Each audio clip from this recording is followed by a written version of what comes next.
Malik came out the gate throwing bombs. Something I wish he did more of while he was here at Miami, but I digress. A special salute for the truth, Sean Taylor. See, everywhere I go, you know I rep that you. Orange and green from head to toe, that's you.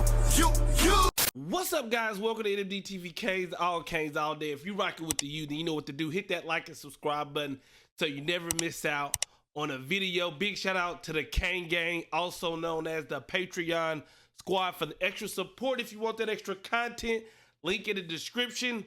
Let's dive into what we want to talk about today, man. There's nothing more that I love right before I'm going to sleep. You know, I'm strolling on the timeline. Y'all know I be trolling on the timeline. Follow me on Twitter if you don't.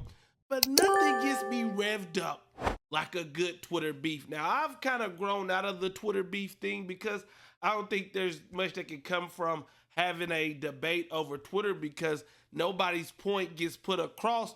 But because of the recent failures of the Miami Hurricanes, because of what the state of the program that the Miami Hurricanes are in, we got a lot of hot takes on Twitter.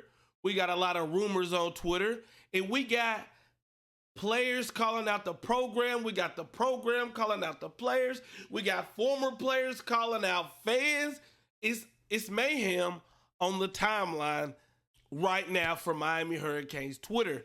So, interesting story that caught me last night, and the reason I'm bringing this up is because I want to know, what are your guys' thoughts on this? You know, I want to know, who do you think's in the right? Who do you think's in the wrong, right?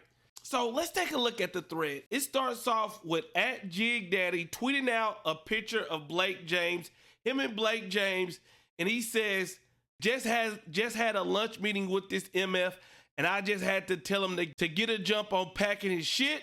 U-Haul is on the way. Thank me later, Kane's family. Now, obviously, you know, it's an older picture. You know, he's cracking a joke, trying to get the timeline jumping. Well, somebody didn't take it as a joke, and that somebody is MALIK ROISER, former quarterback of the Miami Hurricanes, the last quarterback to have a truly successful season here at Miami. When you look at winning games of that matter, he responds to the tweet and says this: "Cap, sir. Funny how bold y'all are on social media, but I bet you asking for a picture." Laughing emoji. Laughing emoji.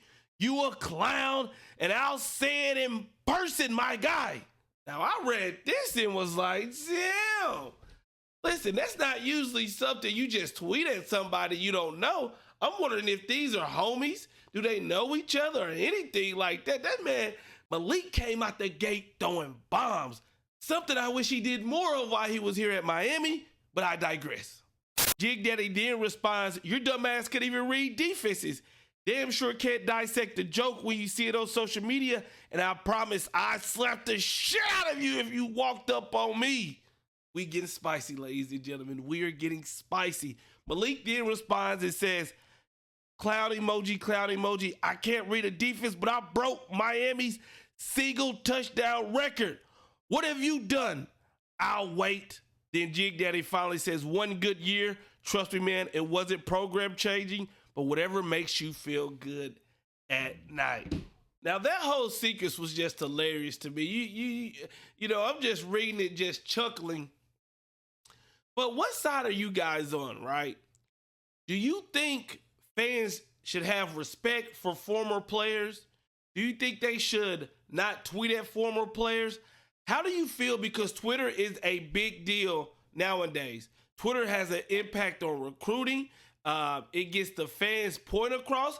It gets media's points across. How do you feel about this certain situation? My spin on it is, listen, I love the University of Miami, and I love anybody who has put on this U, right? Because they have done way more for the university than I have. MALIK ROISER has done way more for the University of Miami than I could ever dream of, right? But I am a man. So if I make a joke on the timeline, I don't, and I'm not even joking about you, and you just fly in like Superman, calling me names and stuff, then that's when I gotta, I lose a little respect for you as a man to man, right? When you look at this, Jig Daddy Kane, he made a comment at Blake James, had nothing to do with Malik Rozier. This was late at night, so it wouldn't surprise me if Malik Rozier was on a Henny or something like that. Who knows?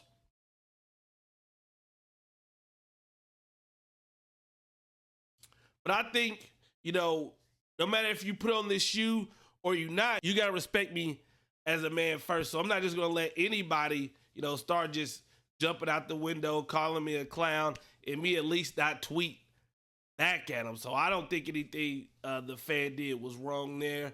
Is wrong there. But I tell people all the time, you got to pay attention to what's going on Twitter. Mike Pickney calling out former players calling out the program, fans calling out the programs, people calling out fans. A lot of stuff. There's a lot of junk on Twitter.